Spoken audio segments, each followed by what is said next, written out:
Okay, today we're going to talk about laying out our pattern pieces onto our fabric. So everybody should have a yard of blue fabric, which we're going to use for our aprons. One side has a fold on it. The other side has two edges. These are called the salvage edges. A salvage edge means that it's a finished edge by the company.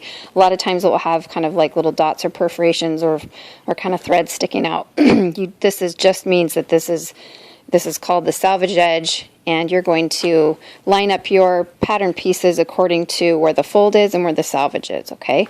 So our first piece, you usually start with your biggest pieces to make sure you have enough room for them to go on. You look at your piece and it's going to tell you how to place your piece on your fabric and how many of them to cut out. So this one is a medium apron. We're going to cut one piece of this. And over here, I want you to pay attention. This particular symbol, the arrow that goes like this on the side of this pattern piece, and it tells you place on fold. It means you always place it on the fold.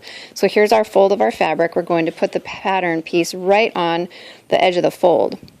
And the reason we do that is that when we cut this pattern piece out, we're going to trace around it and cut all the way around except for this fold line. So that when we cut one piece, we cut it one time, but then we open it up and we'll have, you know, a complete apron, okay? Next we have, let's look at our apron ties. This one has a symbol of just a straight arrow across, and that means anytime you see a straight arrow, it means that you want to lay this piece parallel to the salvage line, the salvage edge, okay? So we're going to go ahead and place this next to our apron piece, our apron piece, parallel with the salvage edge, okay? And it tells us we're going to cut two of them. So because our fabric is folded over in half, if we trace this on one side, on this top side, and cut through both layers, we will automatically have two pieces. This one, when we cut through, because it's on the fold, we'll have one piece. Okay, next we have a neck strap, the one that goes around our neck. And this, again, has that arrow. We're going to put it parallel to the salvage line.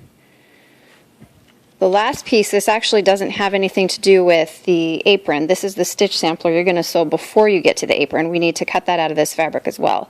And it says to cut two pieces and has that same arrow. I'm going to go ahead and just put this inside this little area right here so we don't waste too much fabric.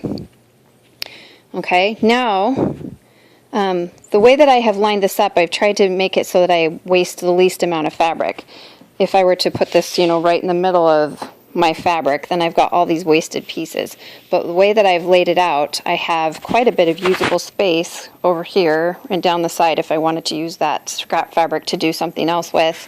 I have enough to make like a drawstring bag or a bean bag or something. So try and use the least amount of space when you lay out your pattern pieces. The other thing that you guys need to know is these apron ties are a little bit short. I feel like they could be a little bit longer. So if you want to have long ties that you're able to actually, you know, put it around your body and tie it in the front, which I like to do with my aprons, then you may want to extend this as you're tracing this, and you may just want to pull this down a little bit and make it the full width of this fabric, the full length of the fabric. That's a personal preference. It's up to you. Now that we have them laid where we want them, we need to trace around them. It's really difficult to try and cut, especially these patterns are very thick. So normally when you get a pattern from the store, it's thin paper and you pin it to the fabric and then you can cut around it. But this way, this is difficult to pin through and to try and cut around. So what we're going to do is trace around it and then cut on our tracing lines. So you can trace with just about anything, chalk or tracing. This is actually fabric pencil or just even a regular pencil.